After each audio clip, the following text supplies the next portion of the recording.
अस्सलाम दोस्तों, ਅੱਜ ਇੱਕ ਦੁੱਖ ਭਰੀ ਖਬਰ ਨੇ ਦਿਲ ਨੂੰ ਬਹੁਤ ਉਦਾਸ ਕਰ ਦਿੱਤਾ। ਪਾਕਿਸਤਾਨ ਦੀਆਂ ਮਸ਼ਹੂਰ ਸੀਨੀਅਰ ਅਦਾਕਾਰਾ ਐਸ਼ਾ ਖਾਨ ਕਰਾਚੀ ਦੇ ਗੁਲਿਸਤਾਨੇ ਜੋਹਰ ਦੇ ਇਲਾਕੇ ਵਿੱਚ ਫਲੈਟ ਤੋਂ ਮੁਰਦਾ ਹਾਲਤ ਵਿੱਚ ਲੱਭੀਆਂ। ਉਹ ਤਨਹਾ ਰਹਿੰਦੀਆਂ ਸੀ ਤੇ ਲਾਸ਼ 7 ਦਿਨ ਪੁਰਾਣੀ ਸੀ। ਪੜੋਸੀਆਂ ਨੂੰ ਜਦੋਂ ਉਸ ਇਲਾਕੇ ਵਿੱਚੋਂ ਬਦਬੂ ਆਈ ਤੇ ਉਹਨਾਂ ਨੇ ਪੁਲਿਸ ਨੂੰ ਕਾਲ ਕਰ ਦਿੱਤੀ।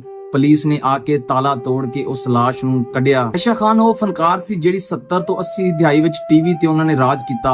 ਅਫਸ਼ਾ, ਅਰੂਸਾ, ਨਕਾਬਜ਼ਨ, ਭਰੋਸਾ, ਪਿਆਰ ਤੇਰਾ ਵਰਗੇ ਮਸ਼ਹੂਰ ਡਰਾਮਿਆਂ 'ਚ ਇਹਨਾਂ ਨੇ ਕੰਮ ਕੀਤਾ ਜਿਹੜੇ ਅੱਜ ਵੀ ਲੋਕ ਯਾਦ ਕਰਦੇ ਨੇ। ਉਹਨਾਂ ਦੀ ਅਦਾਕਾਰੀ ਵਿੱਚ ਇੱਕ ਖਾਸ ਚਮਕ ਸੀ। ਪਰ ਦੋਸਤੋ, ਅਫਸੋਸ ਇਸ ਗੱਲ ਦਾ ਹੈ ਕਿ ਇੱਕ ਵੇਲੇ ਦੀ ਮਸ਼ਹੂਰ ਫਨਕਾਰਾ ਆਖਰੀ ਦਿਨ ਤਨਹਾਈ ਦੇ ਵਿੱਚ ਇਸ ਦੁਨੀਆ ਤੋਂ ਰੁਖਸਤ ਹੋ ਗਈਆਂ।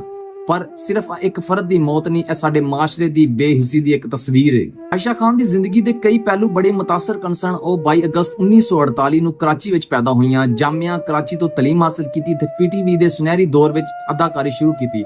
ਉਹ ਮਸ਼ਹੂਰ ਅਦਾਕਾਰਾ ਖਾਲਦਾ ਰਿਆਸਤ ਦੀਆਂ ਭੈਣ ਸਨ ਤੇ ਦੋਨਾਂ ਨੇ ਪਾਕਿਸਤਾਨ ਟੀਵੀ ਤੇ ਯਾਦਗਾਰ ਕਿਰਦਾਰ ਅਦਾ ਕੀਤੇ। 2018 ਵਿੱਚ ਆਇਸ਼ਾ ਖਾਨ ਨੇ ਸ਼ੋਬਜ਼ ਨੂੰ ਖੈਰ ਆਬਾਦ ਕਹਿ ਦਿੱਤਾ। ਉਹਨਾਂ ਦਾ ਰਿਟਾਇਰ ਹੋਣਾ ਖਾਮੋਸ਼ ਵਿਦਾ ਸੀ ਤੇ ਅੱਜ ਵੀ ਉਹਨਾਂ ਦੀ ਮੌਤ ਉਹਨਾਂ ਦੀ ਜ਼ਿੰਦਗੀ ਦੀ ਉਹੀ ਖਾਮੋਸ਼ੀ ਨਾਲ ਲਿਪਟੀ ਹੋਈ ਹੈ। ਤਾਂ ਫਨਕਾਰਾਂ ਨੂੰ ਮਾਸ਼ਰਾ ਕਿਸ ਤਰ੍ਹਾਂ ਵਸਾਰ ਦਿੰਦਾ ਹੈ। ਅਸੀਂ ਤਲਤ ਹਸੈਨ ਵਰਗੇ ਫਨਕਾਰਾਂ ਨੂੰ ਵੀ ਖਾਮੋਸ਼ੀ ਵਿੱਚ ਰੁਖਸਤ ਹੁੰਦਾ ਵੇਖਿਆ। ਰਸ਼ੀਦ ਨਾਜ਼, ਖਾਲਦ ਬੱਟ, ਨਿਆਬ ਅੰਸਾਰੀ, ਸਭ ਦੀ ਕਹਾਣੀ ਵੀ ਉਹੀ ਹੈ, ਗੁਰਬਤ, ਬਿਮਾਰੀ ਤੇ ਤਨਹਾਈ।